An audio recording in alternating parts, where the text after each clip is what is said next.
नमस्कार, मैं जर्नलिस्ट रोहित शर्मा। आप मेरे साथ में हैं दिल से रोहित चैनल में। दोस्तों, राजस्थान में 7 विधानसभा सीटों पर जो उपचुनाव हो रहे हैं, उसमें अब ऐसी संभावना लगने लगी है और कुछ ऐसा हो सकता है कि हनुमान बेनीवाल और कांग्रेस पार्टी मिलकर चुनाव लड़ लें, क्योंकि हनुमान बेनीवाल की भी ताकत अब पहले की तरह नहीं रही है।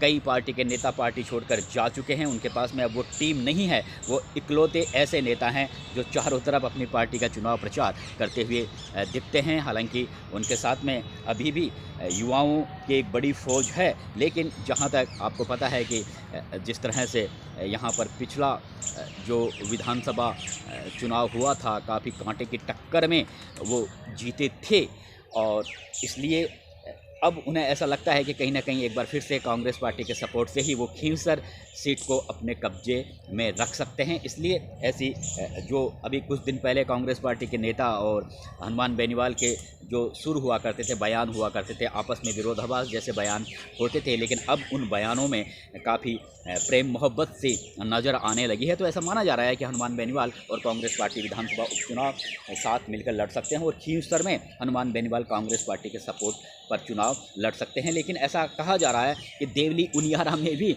हनुमान बेनीवाल ने टिकट की दावेदारी अपनी पार्टी के लिए की है, लेकिन ऐसा लगता नहीं है, क्योंकि वहाँ पर जो मीणा और गुर्जर कम्युनिटी के वोटर ज़्यादा हैं और हनुमान बेनीवाल भी जानते हैं कि उनकी इस मांग को कांग्रेस पार्टी के रणनीतिकार मानेंगे नहीं। लेकिन उन्होंने दावेदारी देवली उनियारा से भी की है। जाट वोटर वहाँ भी अच्छे तादाद में हैं, इसलिए उन्होंने दावेदारी ठोकी है। कुल मिला के वो 3 सीटों के लिए टिकट की मांग कर रहे हैं, लेकिन उनकी जो बेसिक मांग है वो खींवसर के लिए ही है और खींवसर में वो कांग्रेस पार्टी का सपोर्ट चाहते हैं। इसलिए अन्य सीटों पर भी वो दावेदारी जताकर ये बताना चाहते हैं कि राष्ट्रीय लोकतांत्रिक पार्टी का भी अस्तित्व है।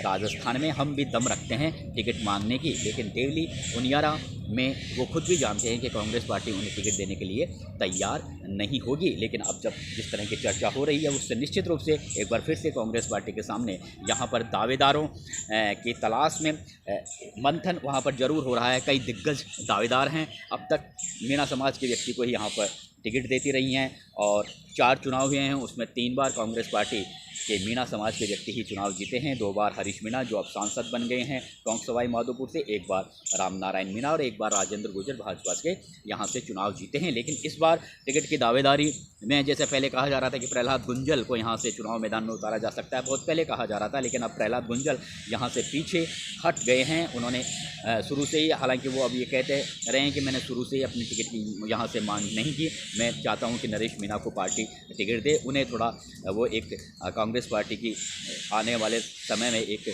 अमूल्य संपत्ति साबित हो सकते हैं। काफ़ी युवा नेता हैं, इसलिए वो देवली उनियारा से नरेश मीणा की टिकट की मांग वो ज़रूर करते हुए दिख रहे हैं। लेकिन यहाँ पर लंबी फौज है। धीरज गुर्जर ने भी यहाँ से टिकट मांगा है। हरीश मीणा के जो बड़े भाई हैं नमो नारायण मीणा, जो केंद्र में 2 बार मंत्री रह चुके हैं, उन्होंने भी यहाँ से टिकट की मांग की है। रामनारायण मीणा भी टिकट की मांग कर रहे हैं। नरेश मीणा का नाम शीर्ष पर चली रहा है और हरीश मीणा अपने बेटे हनुमंत मीणा को टिकट दिलाने की पैरवी कर रहे हैं। तो यहाँ पर जो एक सबसे बड़ी मोटी बात यह है कि प्रहलाद गुंजल ने अपनी पूरी ताकत नरेश मीणा के लिए झोंक दी है कि येन केन प्रकरण उन्हें टिकट मिल जाए। तो उन्हें भी ऐसा लगता है कि कहीं ना कहीं, हालांकि प्रहलाद गुंजल को कांग्रेस पार्टी में आए अभी ज़्यादा दिन नहीं हुए हैं और कई बार वो ऐसी बातें कह भी देते हैं कि मैं तो पार्टी में नया हूँ, मैंने दमदार तरीके से पार्टी के हर नेता के सामने, बड़े लीडर के सामने नरेश मीणा का पक्ष रखा है, लेकिन मैं पार्टी में नया हूँ। इसलिए वो सीमाएं जानते हैं, अपनी बाध्यता जानते हैं, अपनी कांग्रेस पार्टी में अपने इस समय जो उनकी हैसियत है उसको भी जानते हैं। लेकिन जितनी उनकी हैसियत है और जितना वो कर सकते हैं उतना वो ज़रूर कर रहे हैं। अभी कुछ जानकारी मिली थी कि वो दिल्ली भी जाके आए हैं, कांग्रेस पार्टी के तमाम बड़े नेताओं से मुलाकात करके आए हैं और नरेश मीणा का उन्होंने दमदार तरीके से पक्ष भी रखा है। उन्होंने हरीश मीणा जो टोंक सवाई माधोपुर से सांसद हैं, उनसे भी उन्होंने करीबन 1-2 घंटा बैठकर अकेले में बातचीत की है। उन्होंने उनको ये समझाया है कि नरेश मीणा आपके लिए भी बेटर साबित हो सकते हैं आने वाले टाइम पे और कांग्रेस पार्टी के लिए बेटर साबित हो सकते हैं, इसलिए आप नरेश मीणा को आगे कीजिए। तो हरीश मीणा ने भी उनकी इस बात को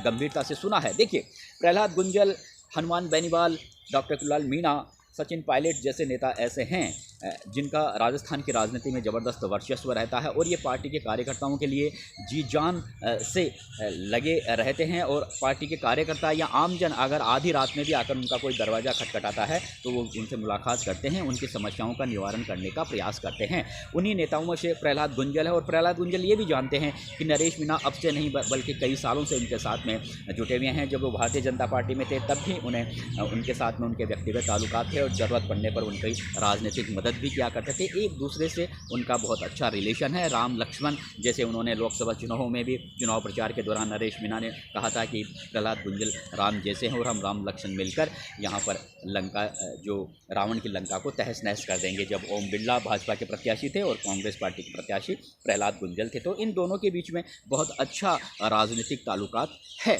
इसीलिए प्रहलाद गुंजल ये जानते हैं कि नरेश मीणा ने जब मेरे लिए खून पसीना पूरे चुनावों के दौरान बहाया है तो मेरा भी फ़र्ज़ बनता है कि मैं इनका नाम आगे करूं और उनको टिकट दिलवाने के लिए जहां तक हो सके अपनी मदद करूं। वो ये भी जानते हैं कि अब तक कांग्रेस पार्टी में नरेश मीणा के साथ में इंसाफ नहीं हुआ है, उनका एक तरीके से पॉलिटिकल मर्डर हुआ है हर चुनाव में। इसलिए इस पॉलिटिकल मर्डर से बार बार जिस तरह चाहे विधानसभा चुनाव हो, लोकसभा चुनाव हो, नरेश मीणा का बार बार जिस तरह से राजनीतिक हत्या हो रही है उससे वो घायल ज़रूर हुए हैं, हालांकि वो कमज़ोर बिल्कुल भी नहीं हुए। इसलिए प्रहलाद गुंजल भी ये जानते हैं कि ये एक मौका है। अभी चुनाव हुए 1 साल हुए हैं, अभी 4 साल बचे हैं और अगर विधानसभा उपचुनाव में नरेश मीणा को अगर टिकट मिलता है तो वो निश्चित रूप से कांग्रेस पार्टी के लिए भी एक बहुत बड़े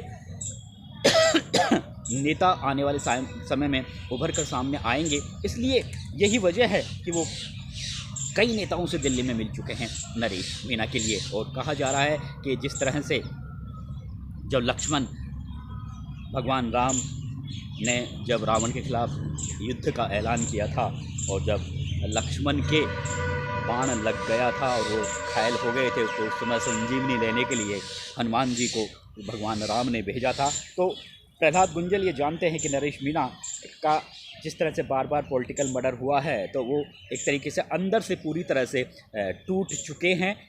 तो ये एक मौका है कि उन्हें फिर से उनकी जो अंदर की जो भावना है, जिस भावना से वो पॉलिटिकल में अपना करियर बनाना चाहते हैं, उसकी भावना बनी रहे। इसलिए उन्होंने एक कह सकते हैं कि जिस तरह से वो सीनियर नेताओं के सामने जाकर नरेश मीणा के लिए टिकट की मांग कर रहे हैं, तो नरेश मीणा के लिए एक तरीके से ये टिकट है जो संजीवनी बूटी है और इस संजीवनी बूटी को ही हासिल करने के लिए प्रहलाद गुंजल नरेश मीणा के लिए इस संजीवनी बूटी को हासिल करने के लिए प्रहलाद गुंजल उन तमाम नेताओं से मुलाकात कर रहे हैं जो टिकट डिसीजन करने में अपनी अहम भूमिका इस समय निभा रहे हैं। सचिन पायलट के नरेश मीणा पहले से ही काफ़ी करीबी हैं। प्रहलाद गुंजल ये भी जानते हैं कि फाइनल डिसीजन सचिन पायलट का होगा, तो सचिन पायलट से भी उनकी बराबर बातचीत होती रही है। लेकिन अभी ये कहना, हालांकि नाम उनका शीर्ष पर चल रहा है, लेकिन हमेशा ही कई बार ऐसा देखने को मिला है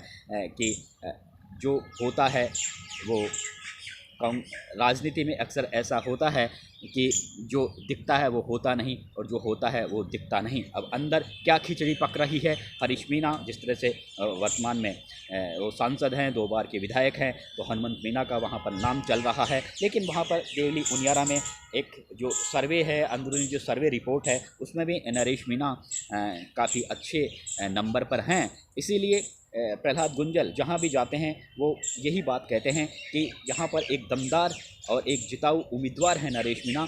इसलिए पार्टी अब से पहले भी मीणा समाज के व्यक्ति को यहाँ से टिकट देती आई है और अगर नरेश मीणा को यहाँ से टिकट दिया जाता है तो नरेश मीणा एक ऐसे शख्सियत हैं जो गुर्जर समाज के साथ ही अन्य और जाति और बिरादरी के समाज के वोटर भी लेने की क्षमता रखते हैं, मत लेने की क्षमता रखते हैं, क्योंकि जो युवा ब्रिगेड है वो उन्हें काफ़ी लाइक करती है हाड़ौती अंचल में। इसीलिए नरेश मीणा की वो बार बार पैरवी कर रहे हैं और उन्हें भी ऐसा लगता है कि नरेश मीणा ने काफ़ी कुछ उनके लिए पसीना बहाया है। इसलिए ये मौका है कि वे भी नरेश मीणा के लिए कुछ करें। लेकिन ये बात ज़रूर है कि कांग्रेस पार्टी में भी आए उनको ज़्यादा दिन नहीं हुए हैं। अब उनकी इस नरेश मीणा के लिए जिस तरह से वो लॉबिंग कर रहे हैं उसको कितनी अहमियत कांग्रेस हाईकमान देता है, ये देखने वाली बात होगी। सचिन पायलट जिनके बारे में कहा जाता है कि उपचुनाव में उन्होंने नरेश मीणा को पूरा आश्वासन दिया, लोकसभा चुनाव में आश्वासन दिया था टिकट देने का, वो अपने वादे पर कितना खरे उतरते हैं यह आने वाला समय बताएगा। नमस्कार।